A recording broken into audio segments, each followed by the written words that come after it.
Hi, everybody, and welcome to Out of the Gate, Daily Racing Form's weekend handicapping preview program. I'm Dan Illman. Thanks so much for watching. Here's what's coming up in this week's edition of Out of the Gate. Daily Racing Form handicappers Mike Beer, Matt Bernier, and I will take a look at three major races across North America. The Grade 3 Ohio Derby for 3-year-olds at Thistledown, the Grade 2 San Carlos Stakes for sprinters at Santa Anita, and the Grade 3 Singspiel Stakes at Woodbine, going 1.5 miles on the turf. J.K. Jonathan Kinchin, fresh off his $20,000 score in last weekend's June betting challenge at Santa Anita. He's got a Santa Anita Pick 3 play for you on Saturday. Timeform U.S. Spotlight, David Aragona takes a look at race number 3 at Belmont. Nicole Russo's Pedigree Pick segment focuses on the Wild Applause Stakes, also at Belmont Park. Peter Thomas Fornatel's Tournament Talk, a little bit of a new wrinkle this week. He'll look at Royal Ascot Saturday, plus best bets, horses to watch, and lots more. So let's break Out of the Gate.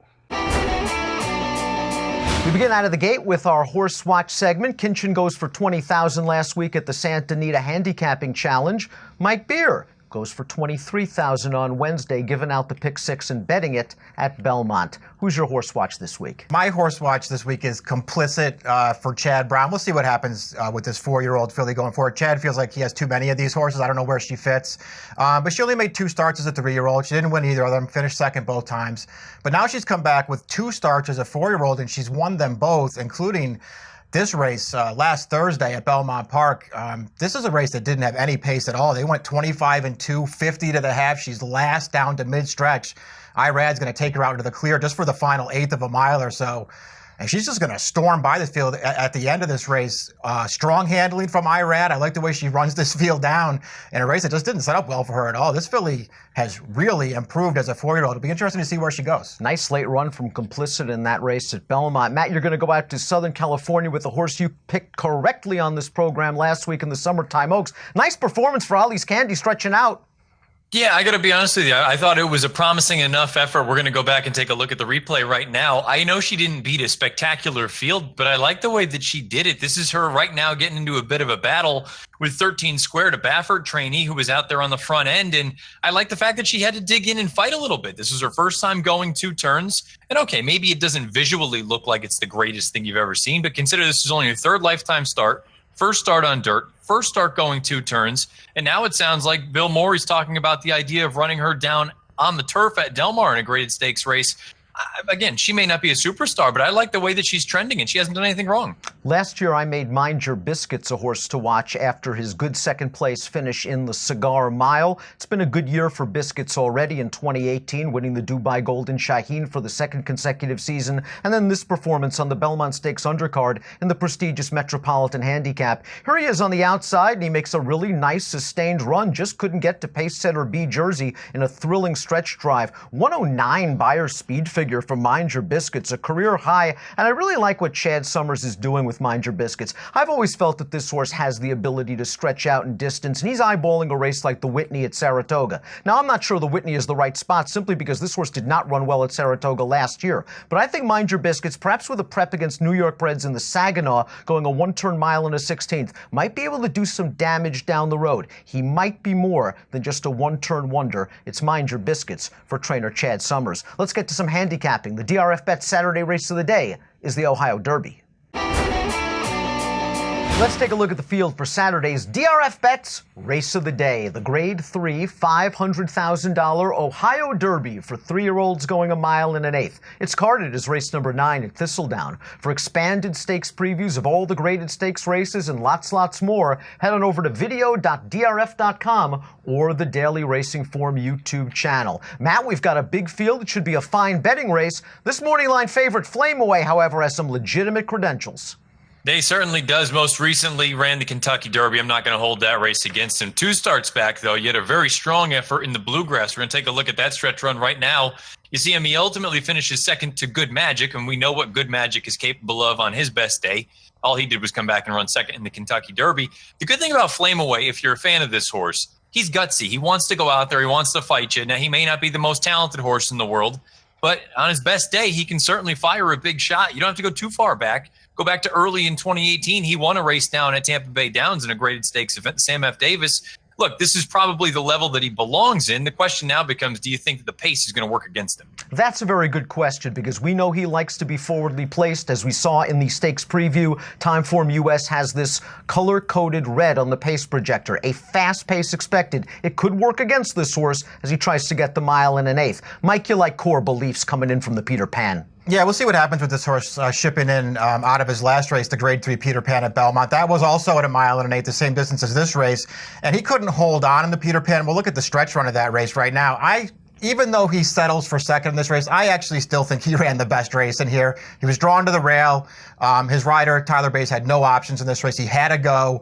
Two horses went with him on the pace and just really forced him to contest it almost all the way around the track. You can see him putting away those other pace rivals now. He's clear past mid-stretch, but he just can't hold off the closer, Blended Citizen. He settles for second. I think he finished the second year. I think he ran the best race. I think he's really improved since they stretched him out, and I think this is a great spot for him. Matt, we talked about Flameaway's guts and determination. Your top selection in this race, he's exhibited those traits in some of his races in Maryland. That's Diamond King.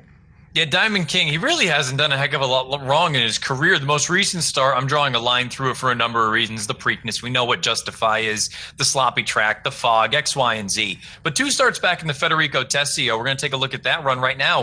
I like the fact that this is a really gutsy little horse. This race happened to be at a mile and an eighth also, so I'm not too concerned about the distance with him.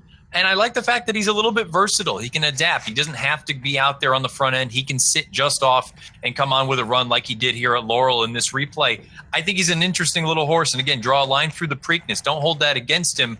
Then all of a sudden you're left with a pretty representative effort and a competitive effort in a field like this in the Ohio Derby. I'm going to go with Mike in this one with Core Beliefs. Like Mike, I liked his performance in the Peter Pan. Took a little bobble at the start, battled with those pace foes all the way around the track, put them away, and then it took a good closer in Blended Citizen to run him down. This horse has shown a lot of potential ever since Peter Urton stretched him out in distance. His first start against winners, well, it was a pretty tough spot, this Anita Derby against Justify and Bolt d'Oro. The Peter Pan was a good performance on the lead. He's not getting the lead here. He's shown that he can win from off. I think he sits in mid-pack in the clear, 5-1 on the morning line. I'll agree with Mike and go with Core Beliefs. Nicole Russo's pedigree pick segment focuses on the Wild Applause Stakes on the turf at Belmont Park on Saturday. And then we're hoping for a little something different from Peter Thomas Fornatel. No Hawaiian shirts. I want top hat and tails. He's talking about Royal Ascot Saturday card. Hi, everyone. Nicole Russo out of the gate. This Saturday's Wild Applause Stakes, 3-year-old fillies going a mile on the Belmont turf, has a smaller but I think well-matched field. Most of the fillies entered for turf in the main body of the field have already spent the majority of their young careers on the lawn, and they're by sires who you think of as proven turf sires. You'll see fillies in here by the likes of More Than Ready, So You Think, Giant's Causeway. But I want to zero in on an interesting filly here who just made her turf debut last out and who is maybe from less obvious breeding. Lady Subi made her first 4 starts on dirt, with 1 win, never worse than second, while facing the likes of My Miss Lily and Sarah Street, who went on to be graded performers. Chad Brown moved her to turf last out, and she won an allowance here at Belmont with a career-high buyer. Now, her well-bred sire First Defense, best known for dirt runners like champion Close Hatches. Her dam Free Roll, a daughter of Touch Gold, won the Lighthouse Stakes routing on the dirt. But you back up a little, and this is the extended family of a number of good turf stakes horses, including Izvestia, won the Canadian Triple Crown, which requires a good deal of versatility, and also went on to be champion grass horse in Canada, earned more than $2.7 million on his career. Now, I think the important thing that Lady Subi does get from that family, even if that immediately is more dirt-based, is stamina. First Defense scored his biggest wins in sprints, but was bred to go longer by Unbridled Song and from the family of the great mare Tussaud. Of course, his champion daughter Close Hatches, a multiple Grade 1 winner in longer events. Free Roll, as I mentioned, also a stakes winner going longer. Lady Subi has proven that she can tap into her extended family to run on turf. She's now going to need that stamina help from her immediate family as she goes beyond 6 furlongs for the first time. That, to me, the big question as she steps up in the Wild Applause. Thanks for tuning in to Out of the Gate this week. And now let's send you over to our Peter Thomas Fornatale for some tournament talk. Peter Thomas Fornatal back with you on Out of the Gate to talk a little bit about this week's Royal Ascot meeting. We've got 3 days in the book as of this recording, and already lots of interesting storylines. Not here to talk about the USA horses, though the USA did get on the board today with Wesley Ward's Shang, Shang, Shang. Here instead to look at some of the European runners we've seen who I suspect might be making a trip to North America at some point this year. At the top of the list of interesting runners to talk about is Without Parole for John Gosden and the Gunthers, bred and owned by the Gunthers, those same Gunthers who also bred Triple Crown winner Justify. They seem very pumped up about this runner, and I wouldn't be surprised at all with how well he acted on firm ground in the St. James Palace the other day if he were to eventually make a move over here for the Breeders' Cup Mile. Complicating this is the fact that with how the older milers look in Europe, which is to say not great, this horse is not only looking like the top 3-year-old miler, but potentially the top miler in Europe. So there's going to be some big dances on this one's dance card. Sussex Stakes at Goodwood, the Marois in France, things like that. So we'll have to see. But it just seems relevant to me to note that since it's the Gunthers here, they might want to have this one running in their colors at the Breeders' Cup, something to pay attention to. A runner that was in behind Without Parole in the St. James Palace, also apparently being pointed to a USA campaign later in the year. That one's called Tip to Win. This one trained by Roger Teal. The owner, Ann Cowley, has mentioned the USA as a possible target. Horse ran a respectable race and was second previously in the Guineas at a huge price. One to keep an eye on. Definitely an open question as to how Tip to Win would handle USA conditions, but very interesting to have a horse with form in these big European races, supposedly thinking about the USA. Another to mention from today, and this one I feel pretty good about the idea of coming over for Ballydoyle and Aidan O'Brien. Her name's Magic Wand, who was impressive today at Ascot. Has one of the things I really like to see in European runners coming to the U.S., which is form at Chester, which is a tight left-handed track. Form often translates. We got that Chester win for Magic Wand, and she's shown that she really wants firm ground. Seems like one for the Filly and Mare turf, or maybe the turf itself to keep an eye on. Here's one that I don't know is quite Breeders' Cup material, but I do think we'll probably see in North America before the year's out. Hunting Horn, who won over there today, and looks like one who could be well suited for the USA in terms of, once again, that ground preference, and also had a respectable run at Chester. That's maybe one for the Secretariat at Arlington, if I had to guess. And then another horse who was an also ran, but a pretty decent also ran, all things considered, in the Prince of Wales, Hawkbill, a horse who has run here before, and I could definitely see connections wanting to try USA racing again, maybe like last year going the Canadian route, but who knows, depending on how strong the division looks as we head into the Breeders' Cup turf, maybe a horse who we could even see in that spot. Lots more action to come at Royal Ascot the next 2 days. I've got some videos that I recorded with the DRF team and Marcus Hirsch that folks can check out as well for some tips in those races. It's been an amazing week over there. Great to roll out of bed and have such great sporting action on, and I look forward to talking to you more on Out of the Gate through the year about not only tournaments, but also everything going on the European scene. I'm Peter Thomas Fornatal. Stay tuned for more Out of the Gate.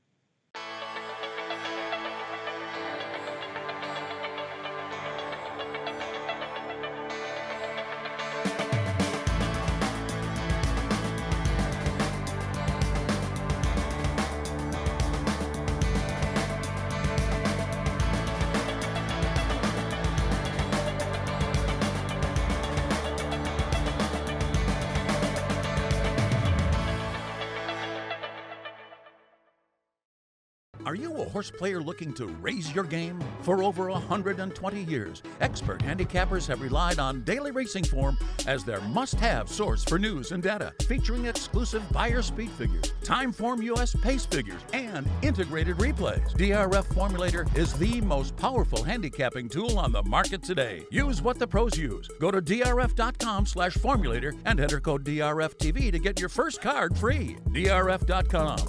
Raise your game. Welcome back to Out of the Gate. Let's throw up the field for the Grade 2 $250,000 San Carlos Stakes, the feature race at the Great Race Place on Santa Anita's closing weekend. Race number 11 has a field of 8. For expanded stakes previews, head on over to video.drf.com or the Daily Racing Form YouTube channel. We talk about every horse in every graded stakes race this weekend at great length. We'll get to the Baffert dynamic duo in a minute, Mike Beer, but you got to admit, Touching Rainbows has been on quite the roll for Phil D'Amato. Yeah, a reformed claimer for Phil D'Amato has turned his life completely around as a dirt sprinter. In each of his last 5 starts, he just missed holding on in his first start for D'Amato. Since then, it's nothing but wins for this horse, including his most recent start. This is his second start of the year at Santa Anita, going 6 furlongs, and it's just another nice performance for this horse. He sat right up there, he's contesting the pace. He's going to duel this race right down to the finish in here, and he's just going to hold on. 99, 95, 99, 95 in his last 4 races for Phil D'Amato. This horse is heading into his first graded stakes try in excellent form. You're right. He's seeing dead red, but he's going to face some tough company for the first time in his career. Matt, your top selection in this race, doubtlessly talented, maybe a little bit ouchy. Yeah, that's been the biggest problem with Dabster throughout his career. It's just the ability to get him on the racetrack and keep him there, because when he's there, he's actually pretty good. We're going to go back to his most recent start. Now, I understand this was going 2 turns, so you got to take this with a little bit of a grain of salt, but I like that he goes and gets these horses in front of him, and it's also worth noting, too, this is a horse that you don't have to go too far back. 3 starts ago, he beat a horse called City of Light. We know what City of Light's capable of on his best day. Considering it takes as long to get this horse good and ready to go, I would imagine we're going to see the best version on Saturday. Yeah, I agree with everything Matt said. I love this horse turning back out of that 2-turn mile we just saw there to the 1-turn 7/8. I think it really hits this horse between the eyes. I like basically every one of his races. And then you just add in the fact that I just don't really want to bet Baffert's other horse as the favorite. I want to bet this horse. And he has run very well off this similar sort of situation in the past. Long layoff, cutting back in distance, could get a nice setup from the outside. I like Baffert's other horse, American Anthem. He's got all the fast races from a buyer's standpoint, and who knows, this is only his second start as a 4-year-old. He might still have some improving to do. Let's go back to his last start as a 3-year-old. This in the Santa Anita Sprint Championship, and he's up against subsequent Breeders' Cup Sprint and Eclipse Award champion Roy H. I thought he ran well when on the lead. I don't really think he needs the lead to do his best running, and I don't think he's going to get it on Saturday. I think he's going to sit just off the pace. His first start this year was in an optional claiming event. He went right to the front. He got a nice easy trip that day, and he was able to win it comfortably. I think it was a good prep race for him. I think he sits off, stalks, and pounces. Baffert going to be real tough with Dabster. My top pick, American Anthem. Let's move north to the border. We're going to take a look at a 1.5-mile race on the turf, the Singspiel. Let's take a look at the field for Woodbine's feature race on Saturday. It's the Grade 3 $125,000 Singspiel Stakes, going 1.5 miles on the spacious E.P. Taylor turf course. For expanded stakes previews of all the graded stakes races, plus a lot more, head on over to video.drf.com or the Daily Racing Form YouTube channel. Mike, several horses exit a common prep race.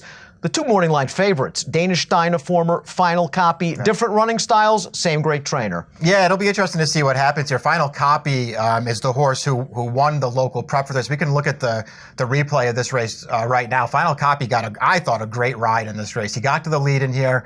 He went a very moderate pace early without any pressure, and now you can see as they turn into the stretch, they start coming after him. He looks like he's in very deep water at this point. It looks like maybe 3 or 4s are going to go by him in the stretch, but he manages to dig down and he finds enough to turn away some challenges, and he holds on at the end of this race. He's actually going away at the end of this race.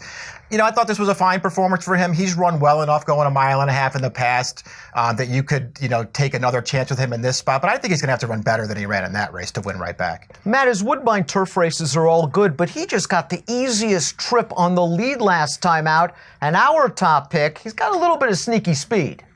I'm hopeful that Pumpkin Rumble is going to be a little bit more forwardly ridden than he was in his most recent start. This was a one-turn mile we're going to take a look at back on June the 3rd. You're going to see him. He's in those orange silks, just angling out between horses right now. And, okay, 3 horses across the wire. It's probably not the sexiest finish you've ever seen, but I like how this horse just digs in and he's game. He goes and gets the job done.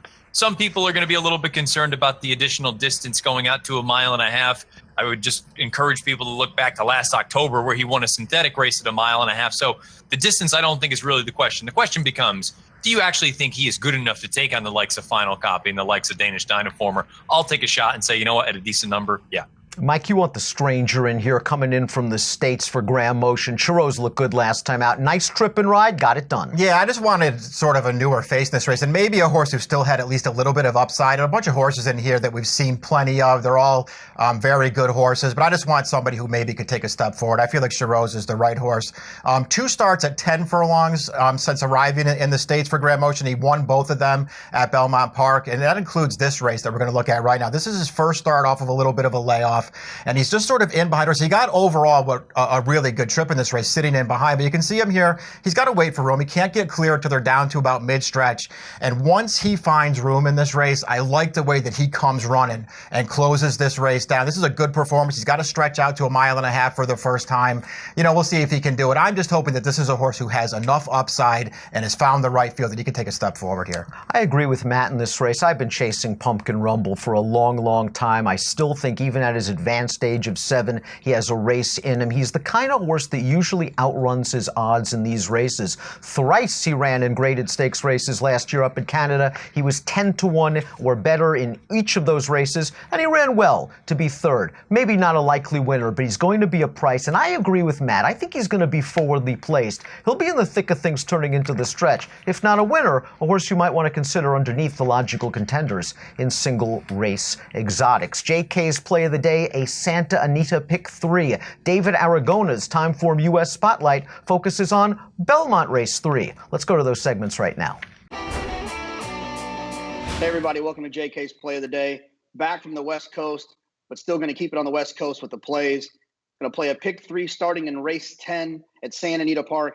There's 2 horses I like in here, the 5 and the 8. The 5 Cool Green was impressive actually on the day that we had the World Horse Players Tour down the hill, stretching out a little bit to a mile. I think that horse could be tough with the added distance. Has a back win. It was a while ago. It was 2016 going a mile. I think that horse could excel the way that he finished home.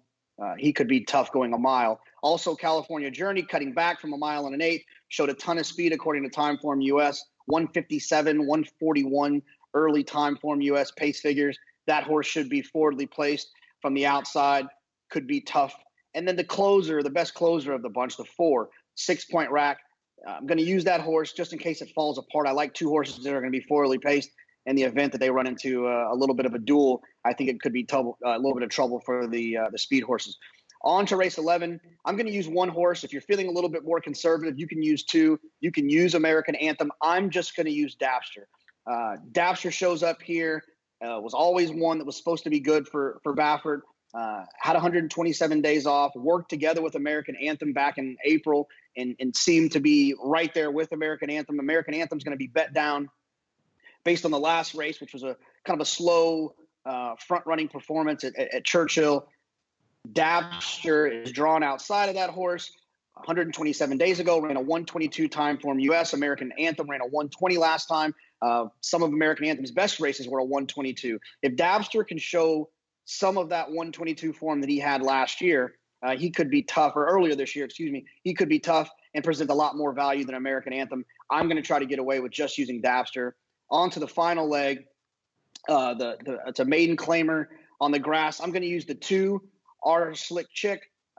Back at Del Mar in November as a 2-year-old, had a 100 Timeform US figure. forwardly placed in that race, had the comeback race on the dirt. I think that horse could be tough getting back on the green. And then the 6, Temple Princess, another one that has a standout figure going a mile here, going with 100 time form US. I think that horse could be tough. The value of this play is in the middle leg, trying to beat American Anthem. Good luck. We'll see you next week. Hi, this is David Aragona with this week's Time Form US Spotlight. We're going to be taking a look at the third race at Belmont on Saturday.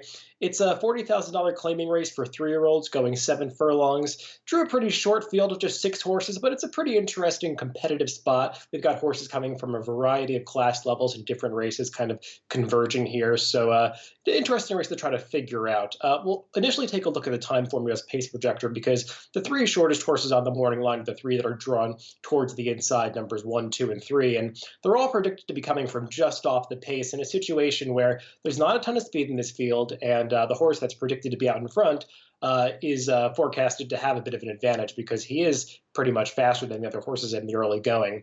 We'll start by looking at the morning line favorite, the number 1 horse, Make the Rules. He's the one that is just the most attention-grabbing horse in this race off his debut. It's a race that's really worth watching. You can do so in the Time Form USPPs now that we've added video replays by clicking on the race date and track in the left-hand corner. That pulls up the replay, and you'll see when you watch this horse's debut, he just kind of gets off a little bit slowly. He wasn't really bet that day, so I guess it's not that surprising that he was a little unprofessional. But I mean, once he got rolling, this horse really just kind of ran up through the pack, rushed up under Paco Lopez, and took him, really just pulled him into the lead. And they got to the top of the stretch, and you would think that he might be able to, that he might have, be a little exhausted from exerting so much energy to get up into that position. But he really finished well that day, earned a respectable speed figure. The only drawback is that race really came against lesser company, and he is taking a significant step up in class. Also, Gary Golo, while he has success with his debut runners, they don't always come back and run quite as well second time out after they've won their first starts. So I'm a little skeptical if Make the Rules can repeat that effort. We'll see also if he breaks better. Maybe he's one that can be up closer to the pace. I think he's a deserving favorite, and he's a horse that you need to have an opinion about, but I'm going to take a bit of a shot against him in here. Another horse to look at that I think you have to consider is the number 2, Regalian. He's coming off a win at this level. He's claimed out of that race by Ray Handel, but it's not like he's getting him if doesn't know what he's doing. And Chris Engelhardt, I think it's a pretty real move. The concern with Regalian is around those really solid races back in April. They came within a 6-day span. He was very good during that time. And he's been off for about 2 months since then. We'll see if he can regain that form off the layoff for Ray Handel, who does a good job off the claim. He's one, though, that comes from a little bit farther off the pace going these shorter distances, so I wondered if he'd be a little bit compromised. I preferred the horse just to his outside as among the favorites, Felix and Fabula. I just thought he's one that's been facing tougher company in recent starts. He was in those $50,000 starter allowance races 2 and 3 back, met some decent enough horses in there. And then last time, I know that it looks like his form kind of fell apart a little bit, but that was just a much tougher field at Pimlico. You look through that field, and the horses that finished ahead of him just are a little bit better than these, so I can't really hold that start against him. Also, he might not have really loved the 2 turns that day. Now he's getting back to 7 furlongs. In his prior 7 furlong race, he did come from off the pace, but he's a horse that's shown more tactical speed in the past, so I don't think he's going to be that badly compromised. I'm definitely using him, and in some ways, I think he's the horse to beat in this spot. But the horse that I want to take a shot with at a bigger price is the horse that the Time Form US pace projector calls out as perhaps the most dangerous of the horses in this race because he's going to be on the lead, and that's number 6, Mr. Fix-It. I know he's a bit slower than some of the others on speed figures, but I think he just falls into a perfect situation today. You go back to the race 2 back when he won that $40,000 race, which was against condition claimers. There was a non-2 lifetime condition attached to it, whereas it's an open claiming race today. But he ran pretty well that day. He had the outside post position. He was able to kind of stalk outside and then overtake that field. The speed figure was respectable. He improved next time out in terms of speed figures, even though he lost that race. And it's important to note that race came against older horses, and he's back in against straight 3-year-olds today. I think that's important. Also, last time, he didn't have to like the muddy sealed track that day, and he was kind of down inside for the entire race, where you really didn't want to be over that course. And now he's drawn outside of horses, which I much prefer. The 7 furlongs is a bit of a question, but I think if he gets soft fractions up front, that'll really help him negotiate the distance. So if he's anywhere in the 4-1 to 9-2 range, I think Mr. Fix-It is a good horse to take a shot with. So I'll use him with the 3 horses inside of him. That'll take a bit more money. But I think Mr. Fix-It is a horse to take a look at in Belmont's 3rd race on Saturday. Now we'll send it back. Time for our best bet segment here on Out of the Gate. Mike Beer, Naira analyst. Where else but Belmont Park? Yeah, we're going to make you wait to the last race, though, Belmont. Race number 10 on Saturday. It's for New York-bred maiden claimers on the turf, a mile and an eighth. There's going to be a very heavy favorite in this race in the form of Appealing Briefs, who's finally getting the class drop that he needs, and he is the horse to beat in here. But that horse has burned tons of cash, and he's got a terrible post on the outside. I'm going to try and beat him with this horse. It's Lemon Blitz. This is his first start that we're going to look at right now. His first start in New York and his first start for Jeremiah Englehart. They walked on the lead in this race. He was last. They take him to the outside in the stretch, and I like the run that he puts in here to be second. The horse that's going on to win this thing is Catch a Cab. He came back to win his next 2 starts after this. Non-winner 1, non-winner 2, 90 Beyer speed figure in the second of those wins. This horse did well just to get up for second in this race. I'm just hoping he gets the right kind of trip in this race and he can outkick a favorite who has just been very, very hard to trust. Matt, a really nice card at Canterbury on Saturday, and you found a horse that you've been following for a while. Might be the right spot finally. Yeah, the Mystic Lake Derby is an interesting race. You got a big full field of 14 signed on here, 3-year-olds going a mile. And Reride, we know him from the UAE Derby. He ran third, no match for Mendelssohn in there. We know that he won the Mind That Bird Derby at Sunland. But getting to the turf, I wonder if this is what he's wanted all along, because we're going to go back to his second lifetime start. This was at Keeneland over soft going. And keep in mind, this was his second start after a considerable layoff. We hadn't seen him since June as a 2-year-old. He comes out here, and I like what he did. He angled out, sat the pocket nice and comfortably, did it all professionally, and he kicks away nicely down the lane, especially when you consider the soft going. With the pedigree, I just kind of feel like maybe this flat mile on turf is what he's wanted.